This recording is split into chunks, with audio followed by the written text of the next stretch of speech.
नमस्कार, पुष्पास खमंग किचनमध्ये आपले खूप स्वागत। आज आपण बनवणार आहोत जगभरात लोकप्रिय authentic Italian basil pesto pasta.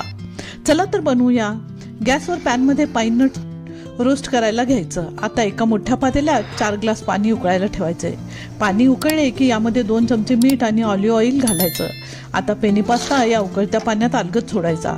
बेसिलचे पाने, लसूण, पाईन नट्स, मीठ, मिरपूड, लिंबूचा रस आणि यामध्ये ऑलिव्ह ऑइल। ही पेस्ट अगदी क्रीमी आणि स्वादिष्ट बनते।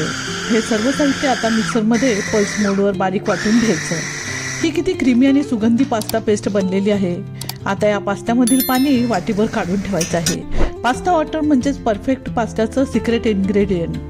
हा शिजलेला गरम पास्ता एका मोठ्या पातेल्यात घेऊन त्यामध्ये तयार केलेली पेस्ट घालून चांगले मिक्स करून पार्मेझन चीज घालायचं। आता हे सर्व चांगले मिक्स करून घ्यायचे आणि आधीच काढून ठेवलेलं वाटीभर पाणी यामध्ये घालूया। प्रत्येक पेनीवर पेस्टोचा हिरवागार थर बसू लागला की आपला पास्ता तयार झाला आहे। अशा रेसिपीसाठी पुष्पास खमंग किचनला सबस्क्राईब करा। पूर्ण व्हिडिओची लिंक खाली दिली आहे। धन्यवाद।